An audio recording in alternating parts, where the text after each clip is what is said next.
बरं. राष्ट्रात जगाला शांतीचा संदेश देणारे महाकारुणिक तथागत गौतम बुद्ध, ज्यांनी बहुजन समाजाला शिक्षणाची व्यवस्था केली, खऱ्या अर्थानं बहुजन समाजाला शिक्षणाच्या प्रवाहात आणलं, असे महात्मा फुले, सावित्रीबाई फुले, ज्यांचे आज आपण जयंतीच्या निमित्तानं बोलत आहोत, असे बहुजन नायक शाहू महाराज, तुमचे आमचे उद्धारकर्ते डॉक्टर बाबासाहेब आंबेडकर, बहुजन नायक मान्यवर कांशीरामजी, लोकशाहीर अण्णाभाऊ साठे, माता रमाई, माता भीमाई, अहिल्याबाई होळकर, माझी जाऊ, या सर्व महापुरुषांना या ठिकाणी नम्रपणे अभिवादन करतो. आणि आजचा जो मला विषय देण्यात आलेला आहे, राजर्षी शाहू महाराज यांनी दिलेले आरक्षण व सद्यस्थिती, यावर आपलं मत मांडण्याचा मी या ठिकाणी प्रयत्न करणार आहे. बहुजन नायक ग्रुप भूम याचे जे कार्यक्रम चालवत आहेत त्यांचं मी अभिनंदन करतो. आणि यामध्ये विशेषतः ॲडव्होकेट बाळासाहेब सुकाळे, धम्ममित्र ऋषीमुनी लोखंडे साहेब, समाजरत्न रवींद्र लोमटे साहेब आणि त्यांची पूर्ण टीम जी यासाठी मेहनत घेत आहे, त्या सर्वांचं मी हार्दिक या ठिकाणी अभिनंदन करतो, शुभेच्छा देतो. आता एक प्रश्न असा असतो की राजश्री शाहू महाराज म्हणलं की आरक्षण हा धरला जातो.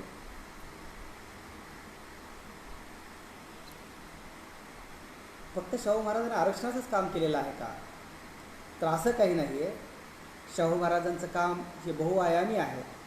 आपण थोडक्यात सांगायचं म्हणलं तर महात्मा फुले यांनी जे जे विचार मांडले, ज्या ज्या विचारासाठी त्यांनी प्रयत्न केला, त्या सर्व प्रयत्नांना, त्या सर्व विचारांना कृतीत आणण्याचं काम राजर्षी शाहू महाराजांनी केलं आहे.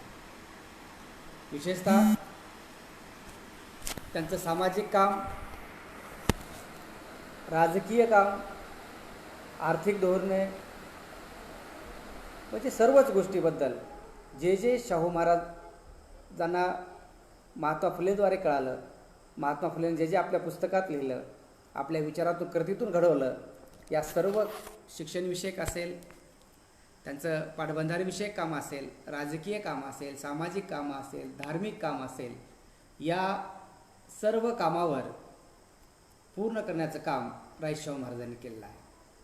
तसा आरक्षण हा विषय वादातीत आहे. आरक्षणावर मोठ्या मोठ्या चर्चा झालेल्या असतात, पण या ठिकाणी विचार असा होतो की त्यावर उलटसुलट विचार असतात. परंतु आरक्षण सांगत असताना आरक्षणाबद्दल थोडीशी माहिती देणं अत्यंत आवश्यक आहे. म्हणजे आरक्षण म्हणजे नेमकं काय आहे? आपल्या सर्वांना माहीत आहे की आरक्षण मुख्यतः 3 प्रकारचं असतं.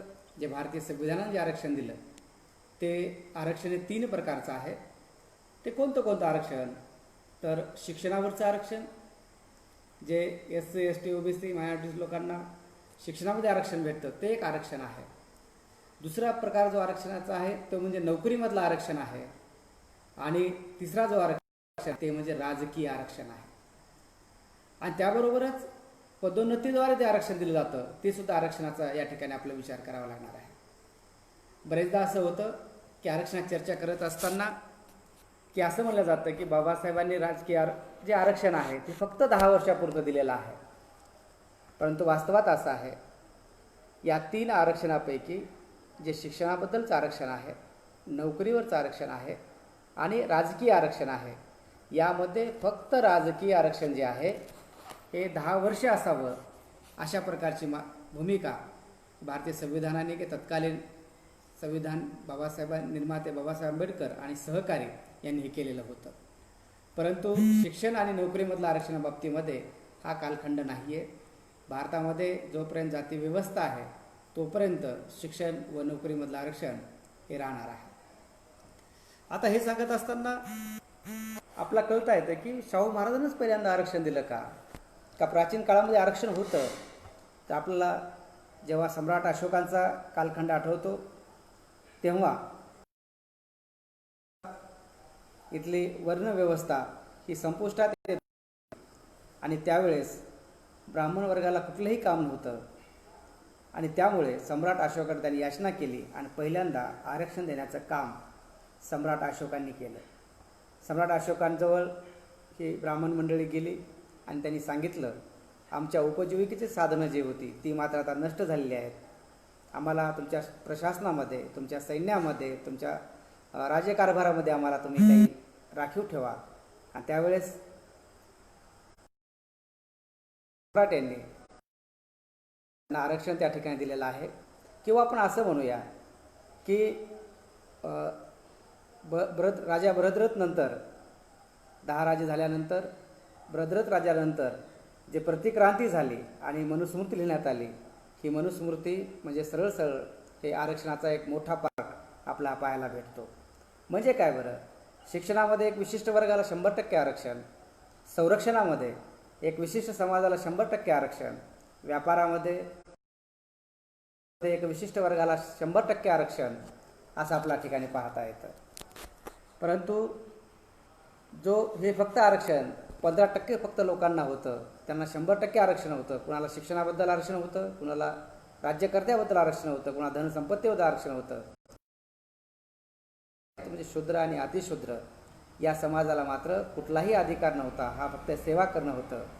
म्हणजे थोडक्यात सांगायचं म्हणजे ही जी जाती व्यवस्था आहे, चातुर्वर्ण व्यवस्था आहे, ही वर्ण व्यवस्था आहे, ही खऱ्या अर्थानं आरक्षणाचाच पार्ट आहे. परंतु आपण आधुनिक काळात महात्मा फुलेंनी काय केलं तर त्यांनी मात्र आपलं म्हणणं हंटर कमिशन समोर मांडलं आणि त्यांनी सांगितलं की जो मागास वर्ग आहे, जो दबलेला वर्ग आहे, ज्याच्यावर अन्याय सतत झालेला आहे, अशा वर्गाला त्यांच्या लोकसंख्येच्या प्रमाणामध्ये त्यांना आरक्षण देण्यात यावं अशी पहिली मागणी महात्मा फुले यांनी हंटर कमिशन समोर केली. पण हे करत असताना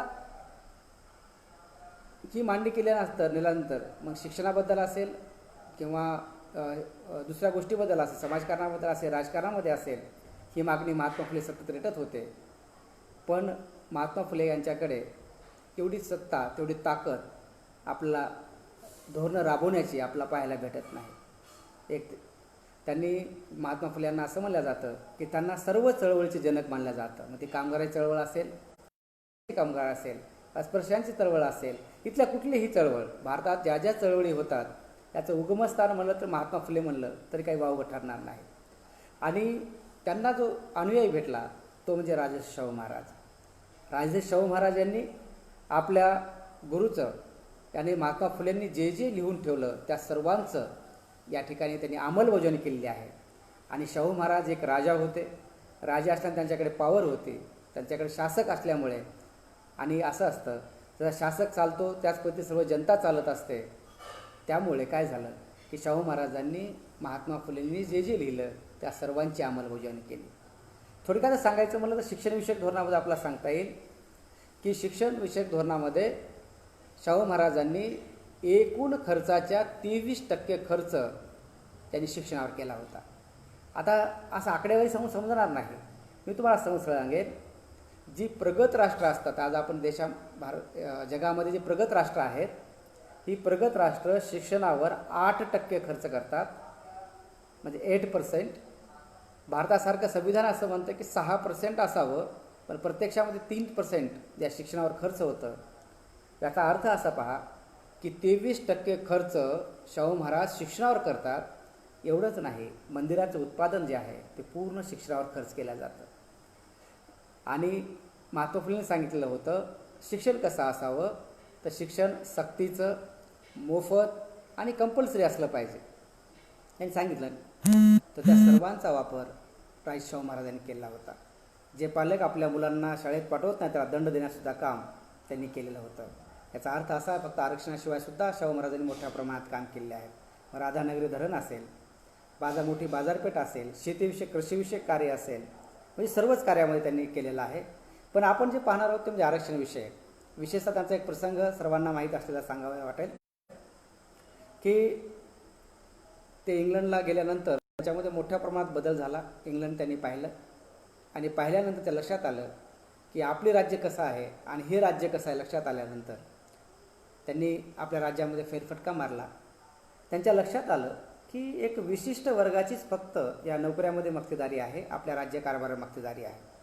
त्यामुळे 2 खाते महत्त्वाचे, एक जनरल खाते आणि दुसरं खाजगी खाते म्हणून होतं. आणि त्यामध्ये एक विशिष्ट वर्गाचं म्हणजेच ब्राह्मण समाजाचं हे मोठ्या प्रमाणात वर्चस्व होतं आणि इतर समाज मात्र थोडासा कुठेतरी दिसत होता. त्यांनी पाहिलं आणि पाहिल्यानंतर त्यांनी काही निर्णय घेतले.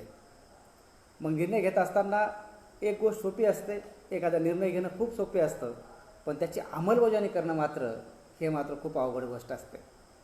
आणि त्यामुळं आपल्या सर्वांना माहीत आहे की गंगाराम कांबळे या अस्पृश्य व्यक्तीला रायशी शाहू महाराजांनी त्यांना हॉटेल काढून दिलं. आता हॉटेल काढून दिल्यानंतर तिथे चहा पिणार कोण हा प्रश्न भाग होता.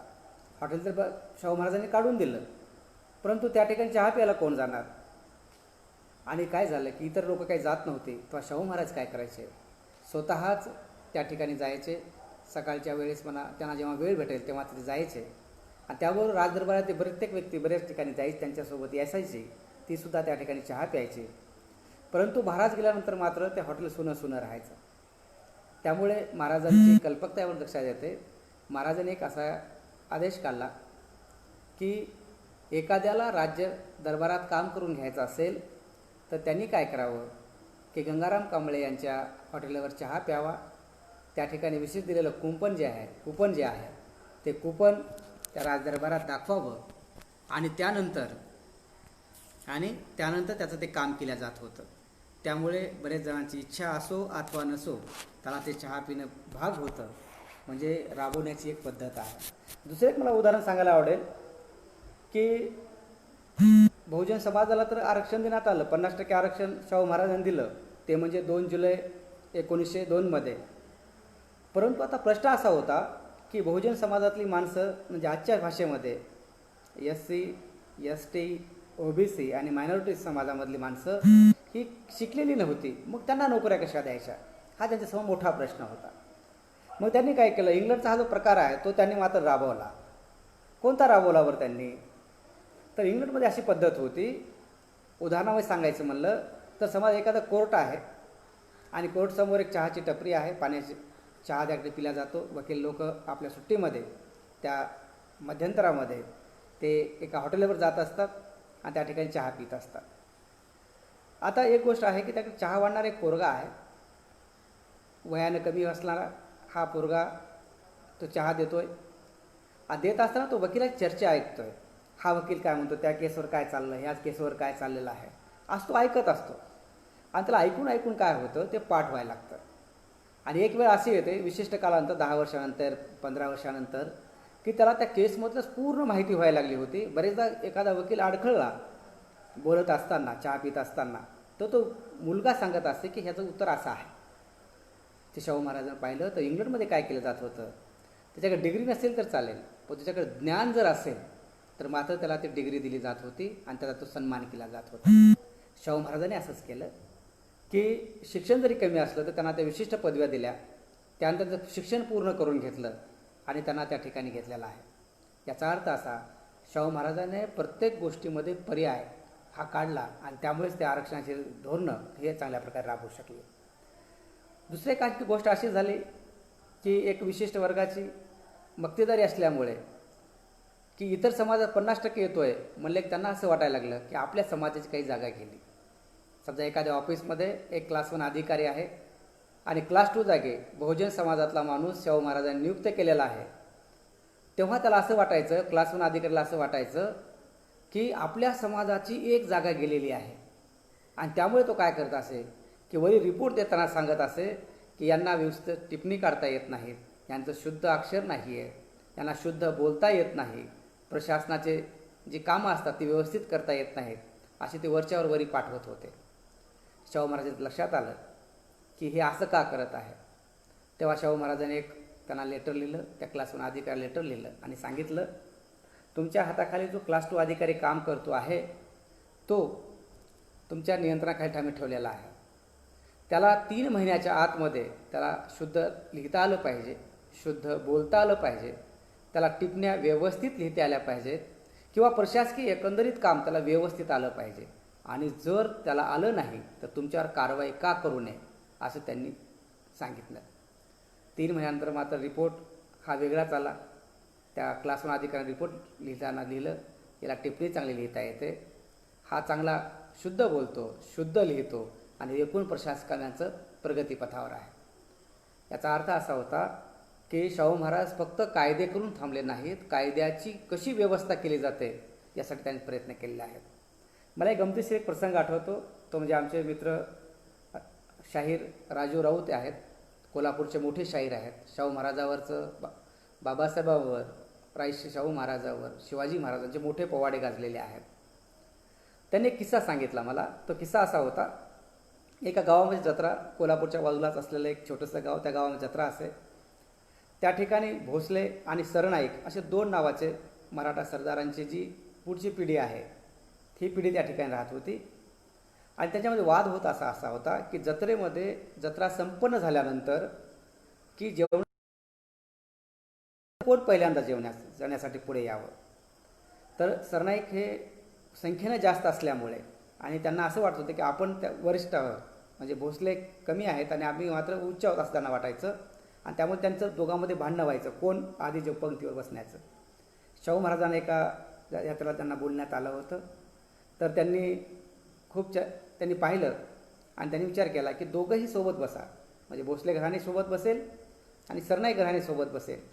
पण सरनाईक घराणे त्याला विरोध केला आणि त्यांनी सांगितलं की भोसले घराण्यापेक्षा सरनाईक घराणे उच्च कोटीतला असल्यामुळे आम्ही पहिल्यांदा जेवण होईल, तुम्ही आमच्यासोबत जेवण करा, नंतर भोसले करते आणि इतर बहुजन समाज नंतर करेल. शाहू महाराजांना लक्षात आलं हे कायची प्रकार आहे, पण त्यांना लगेच काही करता आलं नव्हतं. नंतर मात्र त्यांनी काय केलं, त्या गावातील जे अस्पृश्य मंडळी होते त्यांना सरनाईक ह्या पदव्या देऊन टाकल्या आणि पुढच्या वर्षी पुन्हा त्या कार्यक्रमाला ते आले. आता प्रश्न असा होता की महाराजांनी पदव्या दिल्या होता, आता सरनाईक पद तेही होते, सरनाईक अस्पृश्यही झाले आणि ते आजसुद्धा त्यांच्याकडे सनदा आहेत, कोल्हापूरच्या त्या छोट्या गावामध्ये आजसुद्धा आहेत. याचा अर्थ असा, आणि दुसऱ्या वर्षी मात्र करण्याचं मग त्याचं लक्षात असं आलं, सरनाईक फॅमिली लक्षात असं आलं की आपण त्यांनाच सोबत नाही, अस्पृश्य बांधवांना आपण सोबत घेऊयाच, भोसले यांनाही आपण सोबत घेऊया, आणि ते त्या गावाचं भांडण मात्र पूर्ण मिटलं.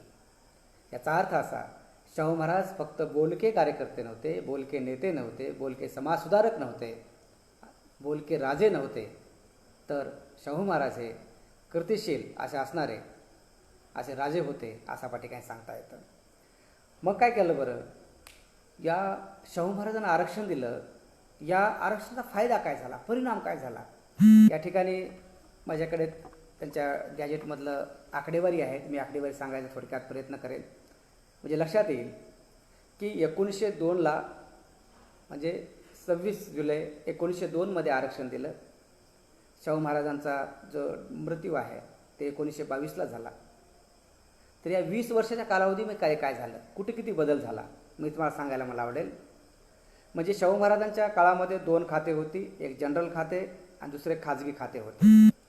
आता 1994मध्ये आरक्षण देण्याच्या अगोदर 1894मध्ये कशी परिस्थिती होती, तर जनरल खात्यामध्ये 71 पदं होती, त्यापैकी ब्राह्मण समाजाकडे 60 पदं म्हणजे 84.50 इतकी टक्केवारी त्यांच्याकडे होती. आणि त्या काळात वाद होता ब्राह्मण आणि ब्राह्मणेतर. तर ब्राह्मणांकडे किती होतं, 71 पैकी 60 जागा म्हणजे 74.50% होतं, आणि जे ब्राह्मणेतर होते त्यांच्या फक्त 11 अधिकारी होते, त्यांचं प्रमाण होतं 15.50. पण 1922पर्यंत आरक्षण दिल्यानंतर 20 वर्षानंतर काय परिस्थिती निर्माण झाली, तर जनरल खात्यामध्ये 95 इतकी पदं होती, त्यापैकी ब्राह्मण समाजाकडे 36 पदं होती आणि त्याचा टक्केवारी जी होती ते म्हणजे 37.89 होतं. आणि ब्राह्मणेतरकडे किती आलं तर त्याच्या 59 जागा झाल्या आणि त्यांची टक्केवारी होती 62.10. म्हणजे बहुजन समाजाची किंवा ब्राह्मणेतर समाजाची जे 15.50 होते ती मात्र वाढून 62.10वर गेली. आणि जे खाजगी खाते होते ते 1894मध्ये जेव्हा महाराजांनी शाहू महाराजांनी आपले हातसूत्र घेतले त्या काळामध्ये, तर खाजगी ह्याच्यामध्ये 53 जागा होत्या. 53 पैकी 46 ब्राह्मण समाजाकडे अधिकार. त्यांचं प्रमाण होतं 87.79 आणि ब्राह्मणेतर हे फक्त 7 अधिकारी होते. त्यांचं प्रमाण जे आहे 13.20 अशा प्रकारचं होतं. मग हे 1922ला किती झालं तर खाजगी खात्यामध्ये ते पदं वाढून आता झाले 152 पदं निर्माण झाली. त्यापैकी 43 हे ब्राह्मण होते. त्यांची जी टक्केवारी पाहिली आपण तर 28.28 अशी झाली आणि ब्राह्मणेतर 109 अधिकारी झाले आणि त्यांचं प्रमाण होतं 71.7. याचा अर्थ असा त्या काळामध्ये ब्राह्मणेतर आपण खाजगी खात्यामध्ये सांगितलं 13.20 फक्त याची टक्केवारी होती. ती ह्या 20 वर्षामध्ये वाढून म्हणजे 1902ला आरक्षण आणि 1900 या 20 वर्षामध्ये मात्र 71.7 झाले. याचा अर्थ असा हा मोठ्या प्रमाणात झालेला बदल आहे. हा बदल शाहू महाराजांनी हा केलेला आहे. मग हे करत असताना बऱ्याच जणांचा विरोध असा होता. बरेच जण त्याला विरोध केलं पण त्या प्रत्येक विरोधाला त्यांनी शांततेच्या मार्गाने आपण उत्तर देऊन ते मात्र त्यांनी पूर्ण केल्याचे आपल्याला पाहायला भेटतं. आता फक्त आरक्षणामुळे फक्त प्रशासनातच फक्त परिणाम झाला का? प्रशासनातच नाही परिणाम झाला, सामाजिक स्तरावर मोठ्या प्रमाणात परिणाम झाला. आर्थिक संपन्नता मोठ्या प्रमाणात झाली. मग कोणतं असेल बरं? त्यांचं शेतीविषयक कार्य असेल, राधानगरी धरण असेल, गोळ मार्केटबद्दलचं मत असेल त्यांचं, या सगळ्यामुळं काय झालं किंवा औषधी वनस्पतीबद्दल असेल, या सर्वमुळे काय झालं आर्थिक मात्र भरभराट चाललं. आज जो आपला पश्चिम महाराष्ट्र पुढे दिसतो, महाराष्ट्रामध्ये सर्वात ताकदवर, सगळ्या सुपीक, सगळ्या गोष्टीमध्ये पुढे आहे आज दिसतो, याचं कारण म्हणजे राजश्री शाहू महाराज आहेत. धार्मिकनुसार मोठा बदल केला. धार्मिकमध्ये काय केलं? एक विशिष्ट वर्गाची मक्तेदारी मोडून की धर्मगुरू कुणालाही होता येतं याचं सबक किंवा धडा देण्याचं काम राजश्री शाहू महाराजांनी केलं.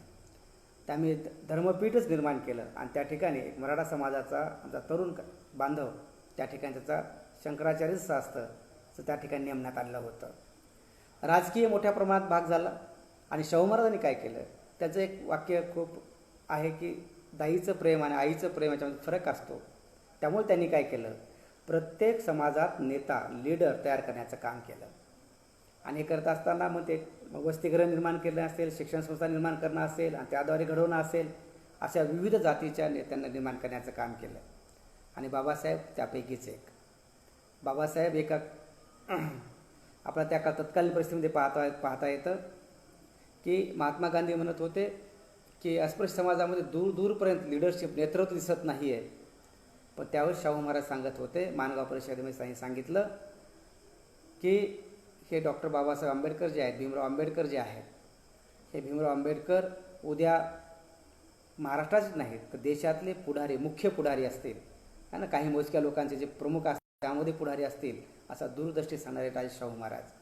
आणि शाहू महाराजांनी बाबासाहेबांना मूकनायकसाठी असेल, शिक्षणासाठी शिष्यवृत्ती असेल आणि प्रत्येक पाठिंबा देण्याचं काम त्यांनी केलेलं आहे. कदाचित राजे शाहू महाराजांचं 22ला निधन झालं नसतं आणि ते 1935पर्यंत असते तर शाहू महाराज आणि बाबासाहेब या दोघांनी मात्र 1935च्या कायद्यामध्ये मोठ्या प्रमाणात बदल, जो विकास आहे तो मोठ्या प्रमाणात करू शकले असते.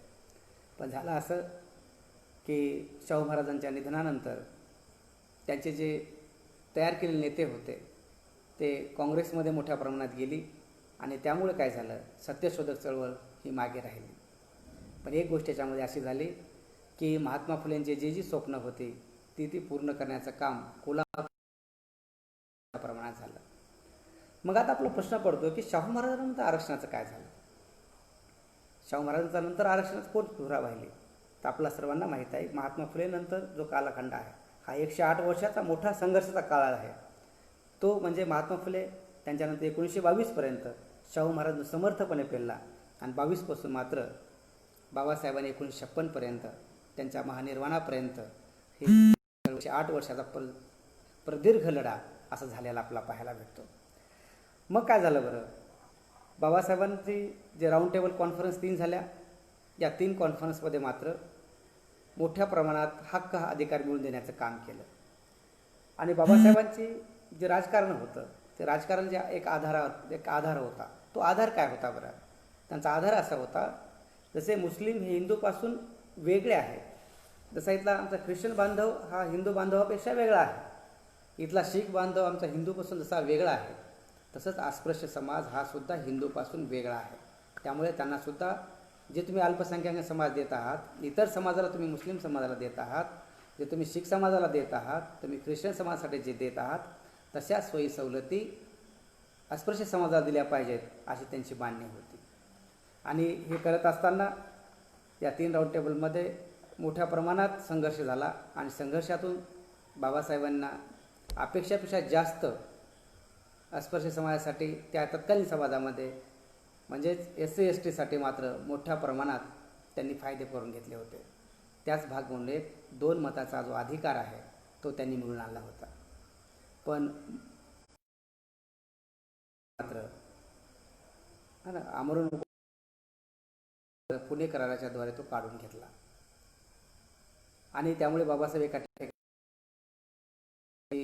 मी माझ्या समाजासाठी इंग्लंडहून रसभरीत असं फळ मी आणलं होतं, त्यामुळे रस पूर्ण ठासून भरलेला होता. असं एक छानसं फळ मी माझ्या समाजाला आणलं होतं आणि तो मी फळ माझ्या समाजाला रस देणार होतो आणि माझा समाज सशक्त झाला असता. परंतु काय झालं, महात्मा फुलेंनी येरवडा जेलमध्ये उपोषण सुरू केलं, पुणे करार करावा लागला, खूप मजबुरीनं पुणे करार करावा लागला आणि करून काय झालं की महात्मा गांधींनी ते फळ जे आहे ते माझ्याकडून हिसकावून घेतलं. ते जे रस होता तो रस त्यांच्या समाजाला दिला, उरलेले जे छिलके आहेत ते मात्र आमच्या समाजावर, आमच्या तोंडावर मारले. याचा अर्थ असा होता की जे आणलेलं पूर्ण अधिकार होते ते पूर्ण ते भेटले नाही. पण राजकीयमध्ये थोडं डेव्हलप झालं असेल, पण बाबासाहेबांनी राजकीय घेत असतानाच काही नोकऱ्यामधलं आरक्षण आणि शिक्षणातलं आरक्षण या पुणे कराराद्वारे मिळवून घेतलं आपल्या लक्षात येतं. म्हणजे शिक्षणाबद्दल फक्त राजकीय आरक्षण तो भांडणं जे फक्त राजकीयबद्दल होतं, राजकीय आरक्षणाबद्दल होतं. मात्र पुणे करारामधून मात्र करूया, पुन्हा आपण घेऊया, सध्या स्थिती बरोबर नाही. आणि त्यामुळे त्यांनी काय केलं की शिक्षणामध्ये आरक्षण आणि नोकऱ्यामधलं आरक्षण हे आपल्या घेतलेलं लक्षात येत असतं. आणि बाबासाहेबांना भारतीय संविधान लिहिण्याचं संधी मिळाली आणि संधी मिळाल्यानंतर हा एक मोठा इतिहास आहे. खऱ्या अर्थानं त्यांना संविधान मंडळात जाऊ न देण्यासाठी मोठ्या प्रमाणात प्रयत्न झाले, पण भारतीय संविधान म्हणजे संविधान सभेमध्ये जाण्यात त्यांना संधी भेटली. आणि भेटल्यानंतर बाबासाहेबांनी SC, ST, OBC व धार्मिक अल्पसंख्याक म्हणजे आमचा मुस्लिम बांधव आहे, आमचा ख्रिश्चन बांधव आहे, आमचा शीख बांधव आहे, जैन बांधव आहे, या सर्वांसाठी मात्र आरक्षणाच्या माध्यमातून किंवा विविध सोयी सवलतीच्या माध्यमातून त्यांनी सर्वांना देण्याचं काम या ठिकाणी केलेलं आहे. हे करत असा थोडक्यात काही समाजाबद्दल मुद्दे मांडून मी पुढे चालण्याचा प्रयत्न करेन. मग कोणतं बरं SC/ST काय केलं? बाबासाहेबांना खऱ्या अर्थानं या 2चा पाठिंबा असल्यामुळे या वर्गासाठी ते बरेच काही करू शकले. मग ते शिक्षणातलं आरक्षण असेल, ते राजकारणातलं आरक्षण असेल किंवा ते नोकऱ्यामधलं आरक्षण असेल, या सर्व मिळवून देण्याचं काम आणि संविधानाद्वारे त्यांनी पूर्ण केलेलं आहे आपल्याला पाहता येतं. पण आमचा दुसरा एक बांधव आहे, तो म्हणजे OBC हा बांधव आहे. या बांधवात असं झालं की हा बांधवासाठी बाबासाहेबांनी खूप मोठ्या प्रमाणात प्रयत्न केले. 340 कलम जे संविधानातलं आहे त्याद्वारे राष्ट्रपती एक आयोग नेमतील आणि त्याद्वारे सर्वे करून त्यांच्या लोकसंख्येच्या प्रमाणामध्ये त्यांना शिक्षणामध्ये, राजकारणामध्ये, नोकऱ्यामध्ये आरक्षण दिल्या जाईल अशी तरतूद करण्यात आली. 341 हे मात्र शेड्यूल कास्टसाठी आहे आणि 342 हे मात्र शेड्यूल ट्राईबसाठी आहे, आदिवासी बांधवासाठी आहे. तर OBCचा मात्र लढा मोठ्या प्रमाणात उभा करावा लागला.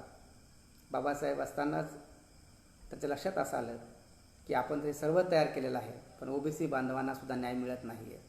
त्यामुळे त्यांनी आपला राजीनामा OBC बांधवांच्या हक्कासाठी येतं. मग स्त्रियांचे हक्क असतील, OBCचे हक्क असतील, परराष्ट्रीय धोरण असेल आणि भारताचं प्लॅनिंग कमिशनबद्दल धोरण असेल, या प्रमुख कारण जे आहेत त्याच्यामध्ये 2 ठळकपणे पाहता येतं आपल्याला.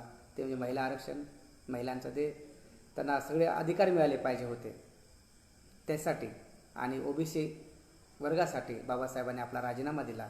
त्यांना असं वाटलं की आपण ज्यांच्यासाठी आपण जे करत आहोत त्यांना जर भेटत नसेल तर इथं सभागृहात राहून फायदा काय आहे, असं त्यांनी म्हणून ते आपला राजीनामा दिला आपल्या सगळ्याला पाहता येतो. OBCच्या आरक्षणाबद्दल खूप मोठ्या प्रमाणात अन्याय झालेला आपल्याला पाहायला भेटतो. एक काळेलकर आयोग स्थापन करण्यात काकासाहेब कालेलकर जे गांधीवादी नेते होते त्यांच्या अध्यक्षतेखाली आयोग नेमण्यात आला. परंतु मात्र त्या आयोगाचे अध्यक्ष आणि इतर सदस्यांनी मात्र त्याची अंमलबजावणी म्हणजे त्यांना दाखल करताना मात्र त्याला विरोध केल्याचं आपल्याला दिसून येतं.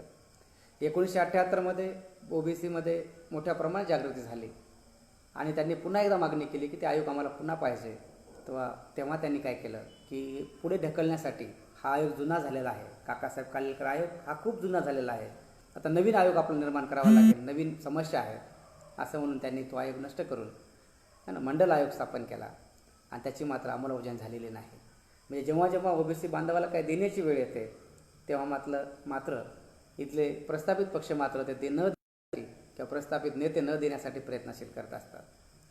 असं म्हणतात की जेव्हा ओबीसीला आरक्षण देण्यात आलं तेव्हा मात्र राजीव गांधी मात्र हे मोठ्या प्रमाणात विरोध करण्यासाठी इतकं सर्वात जास्त जे मोठं भाषण होतं त्यांचं ते ओबीसीला आरक्षणाला विरोध करण्यासाठीच होतं असं पाठिकाणी पाहता येतं.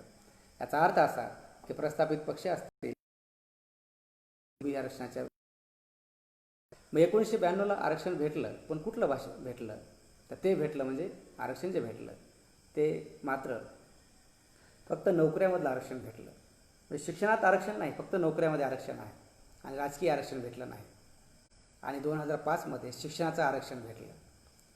राजकीय आरक्षण आता स्थानिक स्वराज्य संस्थेमध्ये भेटलेलं आहे, लोकल सेल्फ गव्हर्नमेंटमध्ये भेटलेलं आहे. परंतु आजसुद्धा जिथं कायदे तयार होतात विधानसभा आणि लोकसभा या ठिकाणी आजसुद्धा ओबीसी बांधवांना आरक्षण नाही आहे. त्यासाठी आणखी संघर्ष हा संपलेला नाही आहे. बाबासाहेबांची इच्छा अशी होती की ह्या लवकरात लवकर जे SC STला जे फायदे भेटलेले आहेत ते सर्व फायदे मात्र या वर्गाला भेटले पाहिजे, ओबीसी बांधवांना भेटले पाहिजे. यासाठी बाबासाहेबांची ही मोठी चळवळ मोठा प्रयत्न केले होते. दुसरा आहे महाराष्ट्रामध्ये गाजलेला म्हणजे मराठा आरक्षण. आता बरेचदा प्रश्न असं म्हणतात की आरक्षण मराठा असावं का नाही, हा मोठा प्रश्न केला जातो. पण एक लक्षात ठेवलं पाहिजे की शाहू महाराजांनी जे 1902मध्ये आरक्षण दिलं त्यामध्ये आमचा मराठा बांधवसुद्धा या आरक्षणाच्या कक्षेमध्ये होता. त्या काळामध्ये मोठ्या प्रमाणामध्ये आरक्षणाचं व्हावं, सगळ्यांना आरक्षण भेटावं यासाठी प्रयत्न झालेले होते. आणि आपण मराठा आरक्षणाचं विरोध न करता त्याचं समर्थन असलं पाहिजे. त्याला कारण असं आहे की आरक्षणाची अंमलबजावणी करून घेण्यासाठी हा SC वर्ग असेल, ST वर्ग असेल, OBC वर्ग असेल हा मात्र सक्षम नाही आहे.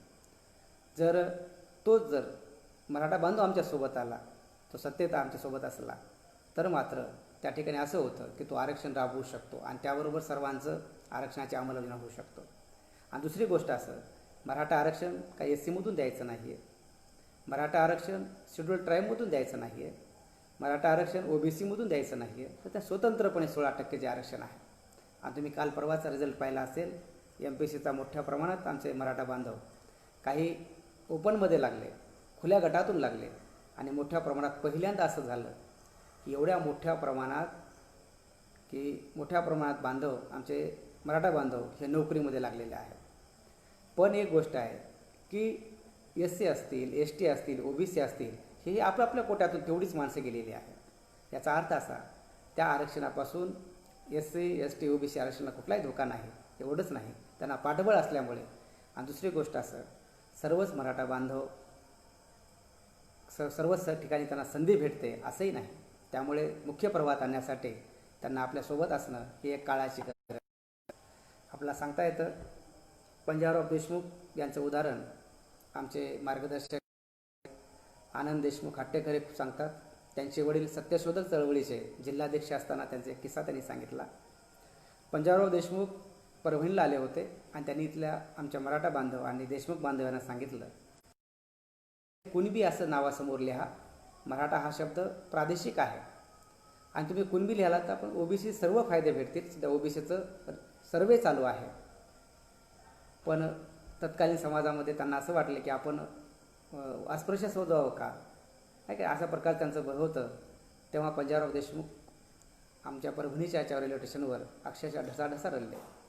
त्यांनी सांगितलं, मी सांगतोय तर तुम्हाला आज कळणार नाही, पण 50 वर्षानंतर मात्र माझी नक्की आठवण येईल. तर 50 वर्षानंतर लगेच लक्षात यायला लागलं. याचा अर्थ असा की हे पंजाबराव देशमुख यांचं विदर्भातील लोकांनी, कोकणातील लोकांनी मात्र ऐकलं आणि आपण पाहतो त्यांचा विकास आपला मराठा विकासाच्या माध्यमातून हा मोठ्या प्रमाणात झाल्याचं आपल्याला दिसून येत असतं. आता एक भाग असा आहे की खाजगी काय झालं, 1991मध्ये जेव्हा ओबीसी 92मध्ये ओबीसीला आरक्षण द्यायचं ठरलं त्यावेळी खाऊजा धोरण स्वीकारण्यात आलं. खाजगीकरण, उदारीकरण, जागतिकीकरण हे धोरण स्वीकारण्यात आलं आणि त्याद्वारे काय केलं की नोकऱ्या संपुष्टात आणण्याचा प्रयत्न, म्हणजे आरक्षण तर संपवायचं पण कसं संपवलं गेलं तर आरक्षण कुठं आहे, हे सरकारी क्षेत्रामध्ये आहे. फक्त आरक्षण सरकारी क्षेत्रामध्ये आहे, खाजगी क्षेत्रामध्ये आरक्षण नाही आहे. जसं बाबासाहेबांनी 1947लाच म्हणले होते की प्रत्येक क्षेत्रामध्ये आरक्षण असलं पाहिजे, ते खाजगी क्षेत्र असो की सरकारी असो. मात्र संविधानाच्या दृष्टीने आपण फक्त ज्या ठिकाणी सरकारी आणि निमसरकारी नोकऱ्या आहेत त्याच ठिकाणी फक्त आरक्षण आहे. मग आता बरेच जणांची मागणी अशी होती की बाबा खाजगी क्षेत्रातही आरक्षण असावं.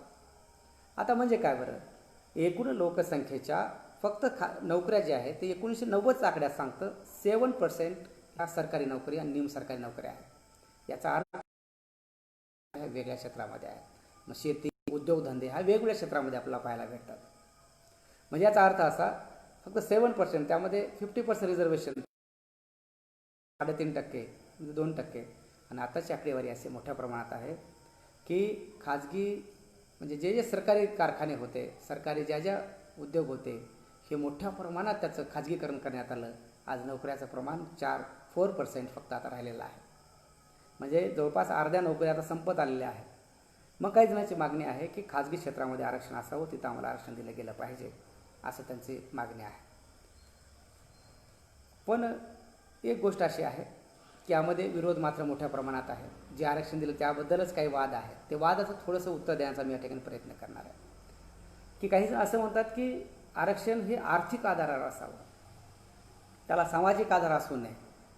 आणि या ठिकाणी न्यायालयाने खूप मोठ्या प्रमाणात म्हणजे संविधान लागू झाल्यापासून आत्तापर्यंत मोठ्या प्रमाणात संविधान काय केलं, न्यायालयाने ते आरोप फेटाळलेले आहेत. आर्थिक आधार आरक्षणाचा मुद्दा खूपदा फेटाळलेला आहे, तरी पुन्हा पुन्हा केसेस टाकले जातात. असं काय केलं जातं, हा सगळ्यात महत्त्वाचा प्रश्न आहे. सरळ संविधानामध्ये आहे सामाजिक मागासलेपण आणि शैक्षणिक मागासलेपण या आधारावर आरक्षण दिलं जातं. आर्थिक निकष यासाठी केला जातो की लोकांचं कन्फ्युजन व्हावं, लोक संभ्रमित राहावेत, यासाठी हा प्रयत्न केला जातो. दुसरं एक सांगितलं जाते की 10 वर्षासाठीच बाबासाहेबांना आरक्षण दिलं होतं. पण एक लक्षात ठेवलं पाहिजे, 10 वर्ष कुणासाठी म्हणलं होतं. ते 3 प्रकार मुख्य आरक्षणाचे आहेत: शिक्षणातलं आरक्षण, राजकीय आरक्षण आणि नोकऱ्यातलं आरक्षण. याच्यामध्ये जे राजकीय आरक्षण आहे त्या बाबतीत मात्र 10 वर्षाची अट होती. पण एक गोष्ट आहे, ते आरक्षण कोणीही न मागता त्याला वाढवून दिलं जातं. त्या आरक्षणावर चकार शब्दही काढला जात नाही, कारण त्या आरक्षणाच्या माध्यमातून बहुजन समाजातील जे SC ST OBC आहेत, आमचा मुस्लिम बांधव आहे, शीख बांधव आहे, या बहुजन समाजातून दलाल तयार होत असतात आणि त्यामुळे त्यांच्याबद्दल त्यांचं काही ना नाही. पण राजकीय आरक्षणाशिवाय जे शिक्षणातलं आरक्षण आहे, नोकऱ्याच्या आरक्षणामध्ये पूर्ण जोर विरोध होत असतो, असा पाठिकाण सांगता येतं. पण आपण बारकाईनं पाहिलं असेल की हे मात्र खोटा प्रचार आहे की 10 वर्षाचं आरक्षण फक्त राजकीय होतं, शिक्षणासाठी आणि नोकऱ्यासाठी मात्र हे नव्हतं. काहीचं म्हणणं बघ आरक्षण किती दिवस असलं पाहिजे, त्याचं सरळ उत्तर आहे, जोपर्यंत या देशामध्ये जाती व्यवस्था आहे तोपर्यंत हे आरक्षण असणार आहे. आणि त्यामुळे कमी होईल, आरक्षणाचा टक्केवारी जरी कमी होत असेल तर त्यामध्ये मात्र आरक्षण असेल असं सांगता येतं. हा झाला प्रश्न, आतापर्यंत झालेला प्रश्न आहे. पण आपली जबाबदारी काय असली पाहिजे, आपण काय केलं पाहिजे यासाठी, आहे ना.